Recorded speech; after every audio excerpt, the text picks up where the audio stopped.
They're focusing on winning arguments. We're teaching the basic fundamentals of sales and marketing and how we can use them to win in the world of politics, teaching you how to meet people where they're at on the issues they care about. Welcome to The Brian Nichols Show.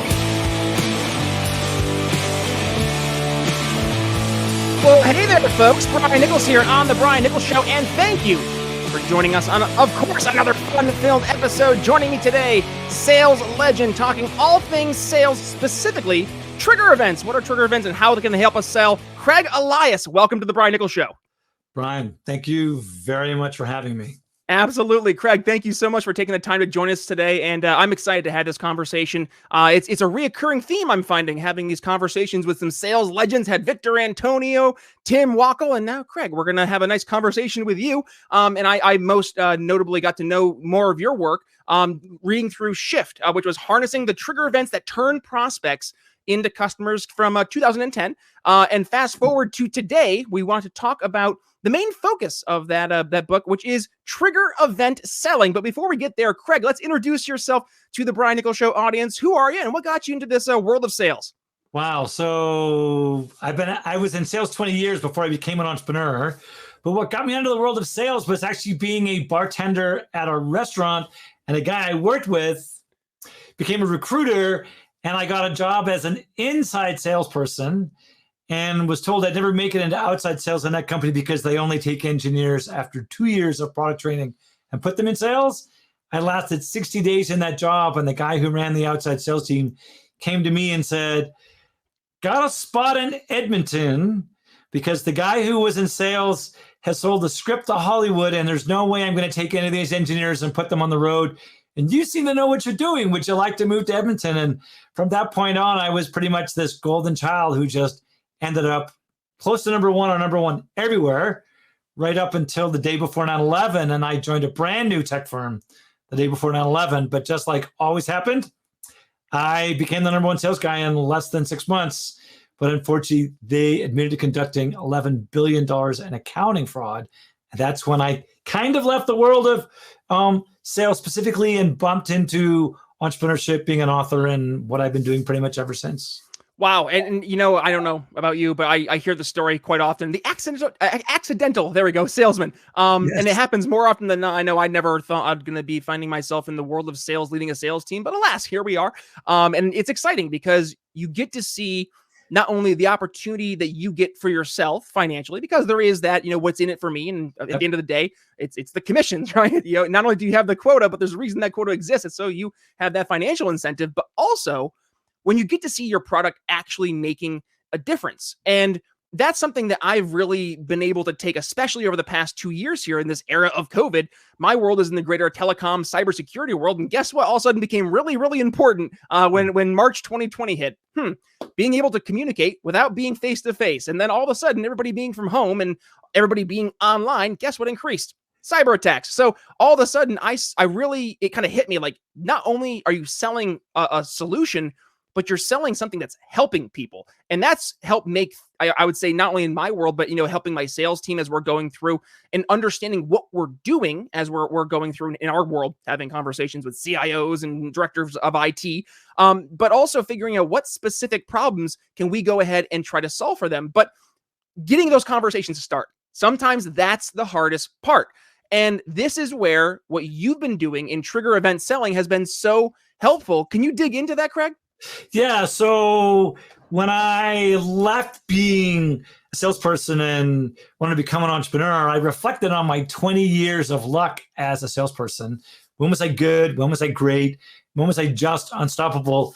And I figured out a sequence that it seemed like my customers are always part of. One day, they're in the buying mode of status quo. Another day, they're in this window of dissatisfaction, thinking of changing, but too busy solving other problems to do anything about it. And the last one was where all of a sudden they would start searching for alternatives. And it took me about a week of my reflection to figure out. But then what I couldn't figure out is what would take someone who was in the buying mode of status quo and put them into the window of dissatisfaction. And that's when I realized it was these events that made people become unhappy with the status quo, either something that raises their expectations or lowers their perception of the performance of what they have today. And that was my first big epiphany. And that's what the book was all about.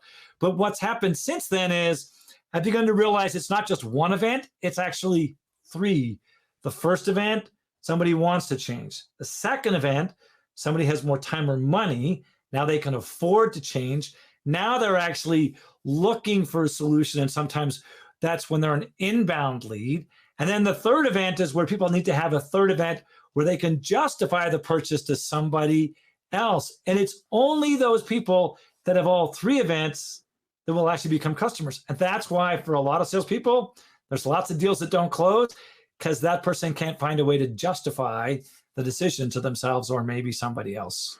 Let's start with number one. I was taking notes here as you're going through. Number one, they have to want to change. As a salesperson, our job, Craig, is to get people to go ahead and actually take the steps to enact change. And sometimes getting people to see that they need to take that step is the hardest part, which is why I always teach my sales team to enter into the conversations that people are already having. So how can we figure out, number one, those conversations that people are already having? But number two, how can we isolate the people who we know are actually those who want to change in that specific not vertical, but that specific buyer persona?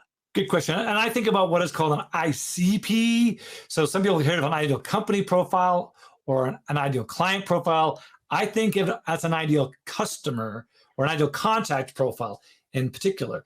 And that contact needs to be someone who's generally a VP or higher because they have money, authority, and influence. And more times than not, they only actually have to have one event and they'll go through the entire cycle. So for me, it's making sure we start far enough up the organization and to find a way to help them understand what is your value proposition. So what do you find a way to take away? What's the problem you solve? What do you reduce, minimize, eliminate, help them avoid, or prevent? Because if they're not being pushed away from their current solution by a problem, it's hard to pull them towards your solution by that problem.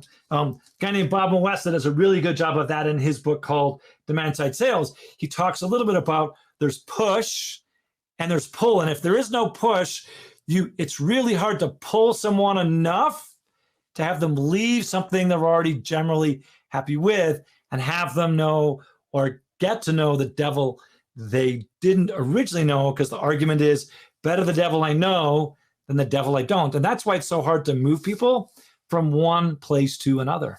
That fear of making change, right? Not just like the idea of having to take that next step, but then what if it goes wrong? Then it's on me. I'm the person who signed off on this new solution and it didn't work. Yeah, that's a big red flag for a lot of people. And it gives them that paralysis. They decide instead of making a decision, they make no decision. But then that goes to the second part where we have to see, well, how, if they are frozen and they are afraid of making that decision, well, how can we make sure that we change that tune? And you mentioned, well, that maybe they have more time, maybe they have more money. Can that be something that we can also line up with finding that wants to have and now actually having the time or money to afford it? Good question. So my argument is that almost everybody in sales on more than one occasion has someone who said to them, I'm thinking of changing. Why don't you call me back later? Like call me back in 6 months. 6 months, sure. 6 months first. But see, and I bet half the listeners on this show think they're smart because they're like, oh, I'll phone back in 5. But if they phone back in 5 months, it's still too late. So one of the things that I have figured out is I have what's called a 21-day plan.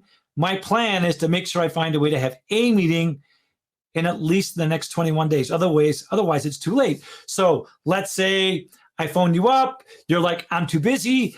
Can you call me back in 6 months? Sure. I would love to phone you back in 6 months. But is there any way for me to get 30 minutes of your time this week? So when I phone back in 6 months, I'm better prepared. You're busy. What are you going to say? No. Undeterred. One of the things I learned from my dad is if at first you don't succeed, try again. So then you say, well, what if I made it 30 minutes and it's 2 weeks from now? Could we get started so at least I'm better prepared when I call you back in 6 months? The answer is very often no. And the hard part is most salespeople stop there. But my argument is they should ask 3 times, which is, well, what if I made it 3 weeks from now and it was only 20 minutes. And most people won't say no for 3 times or 3 times in a row. Now, all of a sudden, you get your 20 minutes. The job in that 20 minutes is to understand, what does the customer think the problem is? Because if they define the problem, they're going to decide what the solution is. And your goal is to help them redefine the problem. So you can then start finding a way to design the solution around what it is that you sell. And that's the way you add value early in the process. And it's that value creation process that allows you to build a better relationship and has someone decide to buy from you later. So my argument is, if you wait till later, it can be too late. At the end, if someone's already started that process, the best thing you can do is be the least risky alternative and wait for the person they've already picked as column A to somehow screw up, and you become the person they call next, because now they're even more risk averse than they were before. And then the final part, well, not really final part, it's the ultimate last ingredient to make this delicious cake. That is the actual moving forward of the sale. And that is, they have to be able to justify it. So I see this 2 ways, and I want to hear if I'm on the right path. They have to justify it not only to somebody else, but they also have to justify it to themselves. Is that fair? That's fair. And usually they can justify it to themselves easier than they can justify it to somebody else. I'll give everybody here an example. Some of you might be able to recognize what this is, and I'll get out of the way just for a second. This, hold on, is one of the first iPhones that ever came out. And when it first came out, I showed it to my wife. I found it on eBay. I'll ship it to Canada. I can hack into it to make it work on a GSM network, and they'll ship it. And I've got the money, not a problem. But when it first came out, I couldn't buy the phone. Do you want to guess why? You couldn't buy the phone. Not available? Couldn't justify it. Because my wife is Scottish and we don't throw anything away. So what had to happen, and it happened about 2.5 months later, my son found my wife's really nice Motorola flip phone, and without any guidance from his dad, he broke it in half. And I went to my wife and said, "Here, dear, you can have my really nice Sony Ericsson phone. I'm going to go get the iPhone."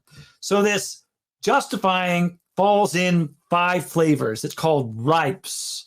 RIPENS. And this is the way that people generally justify their decision to other people. The R stands for risk avoidance. The I stands for image. The P stands for productivity or expenses. So increasing productivity, lowering expenses. The E stands for environmentally friendliness, and the S stands for simplicity or speed. And those are generally the 5 ways that people justify their decision to somebody else.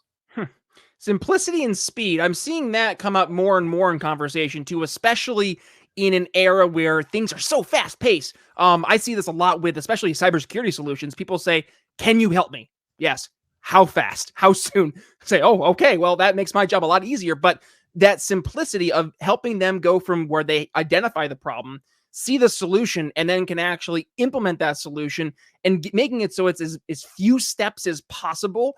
I found that has been one of the, not only the easiest means to help get the conversation started and moving forward from, point A to point B, but also it gives them more of like a timeliness that they can justify to somebody else, saying, "Look how responsive this person is. This is why we're going to go with this company, because we feel confident that we can go ahead and have these conversations with people like, what Brian's doing over at his company." Because when push comes to shove, that we need to have somebody on the phone being able to help. I mean, there's a great story. My CEO on the phone with one of our customers, and when he's on the phone, he's like, it's middle of the night. He's, it is back a couple of years ago, so he's in his closet in his bedroom trying to walk a customer through how to set up a location out, in the middle of nowhere, 3-4 hours away, just so they were able to have their services met. And that right there speaks more to, the justification versus just me telling somebody how great something is, all the text and specs, the features and benefits. That gets old after a while. I think people kind of shut off to that. Well, and it's funny because a couple years after my book, Andy Paul wrote a great book on exactly this. And it really is, for the most part of what I talk about is something called first call effectiveness, which means how do you get as much done on the first call I don't say it's humanly possible, but as much as possible. Really cool guy named BJ Fogg talks about these things called motivation waves. And when people are motivated, that's when you need to give them the hardest thing to do. The challenge is for way too many salespeople is that when someone's really motivated, they just give them something small to do. And then later on, it becomes more and more effort. But the hard part is later on, they're less and less motivated. And that's another reason why a lot of deals get stalled. Take a 180 here. I'm curious because I lead the sales team. And I like to ask my sales team this question: what makes a good salesperson? But also, what do they think a bad salesperson rather looks like? So, Craig, if you had to kind of paint the picture in your own words, what would you define as a good salesperson versus a bad salesperson? And what do those traits look like so we can help people avoid those in the future? Good question. So I'm going to lean a little bit on a guy named Michael Bosworth, who for, 25 years shoved process down everybody's throat. His theory was that between an A player and a B player was just process. Now, don't get me wrong. Process is important.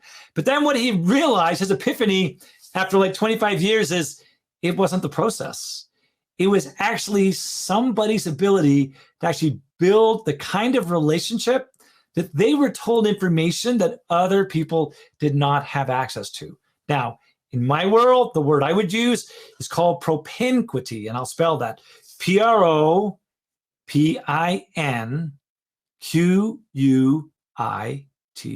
Propinquity. Propinquity is the impact of nearness, sometimes geographical, but very often chronological and or psychological nearness, aspirations, values, and interest. What do you have in common with the other person?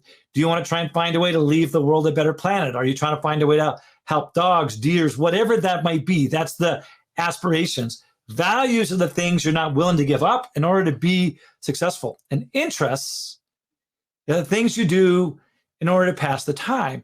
And the best salespeople will call a prospect or even someone they know already on a Monday morning. And the reason they phone on Monday morning is something's either on their list to get done that week or it's not. But when they phone on Monday morning, the first question isn't, do you have this problem or would you like this value? The first question is, what did you do this weekend? And what you're listening for is perhaps an opportunity to have something in common with somebody else. Oh, I drove to Sudbury for the weekend. Oh, Sudbury. I have a niece in Sudbury. And all of a sudden you start talking about Sudbury. So you try to find a way to figure out what can you have in common. And by calling on Monday mornings, you learn what people do. You'll find the things you have in common. The second best time to phone is Friday, right after lunch. Because guess what? You can ask them Friday after lunch. Hey, Craig, what are you going to do this weekend? What are your plans for the weekend? And you're like, oh my, you're going skiing? Wow, where are you going? Oh, that is my second favorite place on the planet. My favorite place is in the world of academia, that's called a Johari window, created by two guys named Joe and Harry, Johari. Charlie Green's work on Trusted Advisor talks about these people. He calls them the doers. There's 6 types. And this specific group have 2 characteristics, what he calls R and I. R is reliability. When I say I'm going to do something, it's getting done.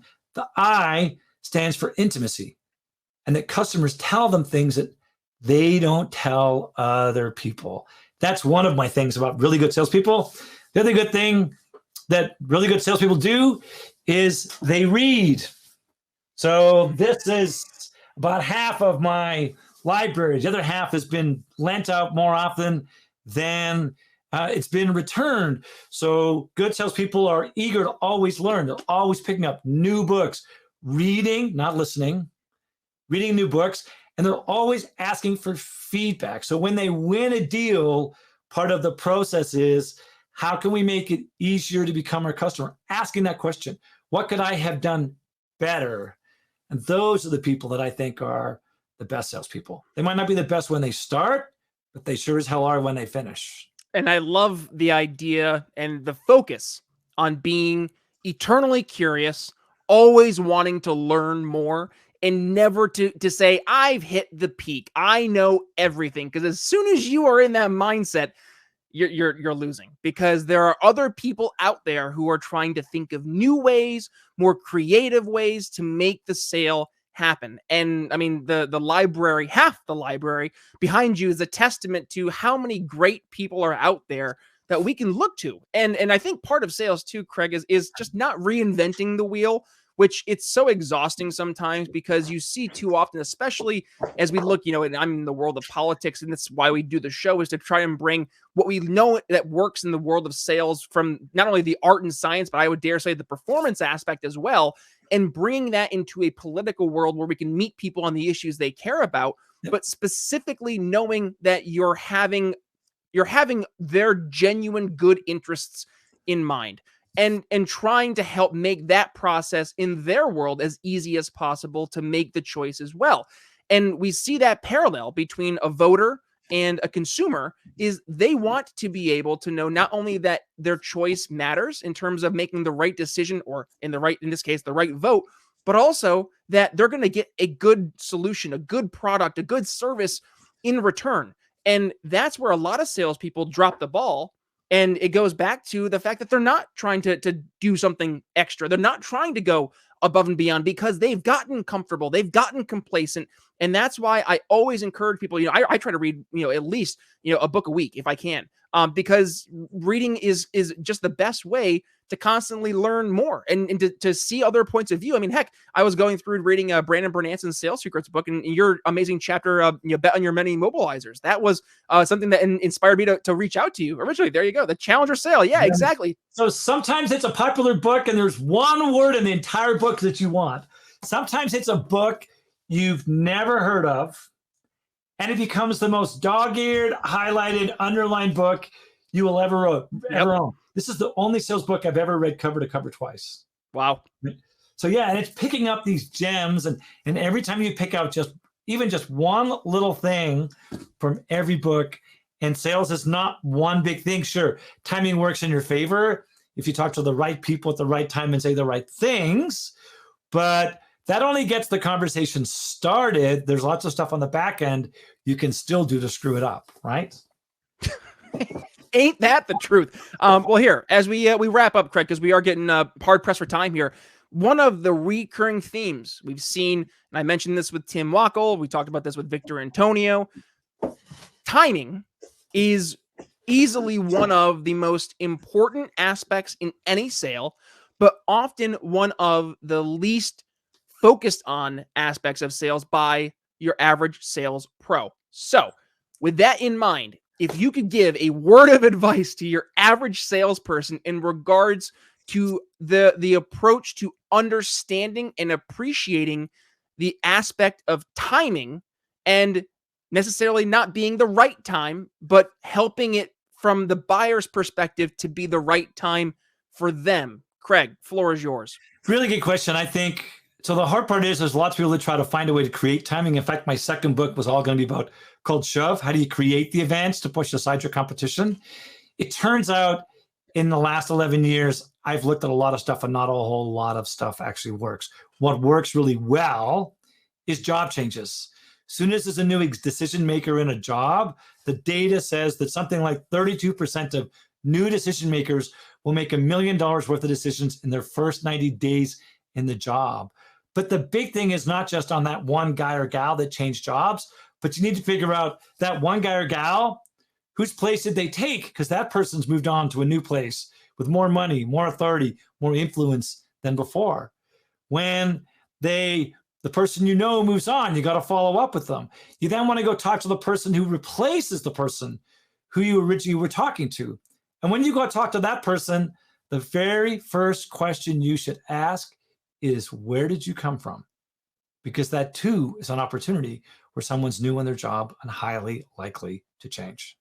Wow. How about that for some nuggets of knowledge as we wrap up today's episode? Craig, Elias, thank you for bringing your insights. And with that being said, we want to make it as easy as possible, as simple as possible for folks to go ahead and be able to go ahead and learn more about not only the work you're doing in terms of trigger event selling, but also if they want to keep the conversation going forward, well, of course, we'll include the links to your social media as well as your website in the show notes. But for the audio listener, Craig, where can they go ahead and find you and support the work you're doing? So if you go to craigelias.com, it'll take you straight to my LinkedIn profile. And that's the place where I do most of my connecting. There's 750 million people on LinkedIn. I got on day 8. It's like my 19-year anniversary almost. I'm usually 3,956. So LinkedIn is the first place to go if you want to find a way to connect.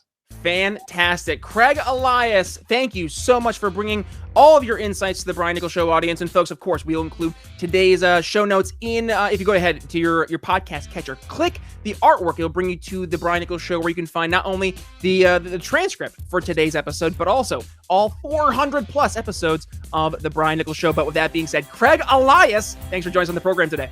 Brian, a pleasure. Thanks for listening to the Brian Nichols Show. Find more episodes at briannicholsshow.com.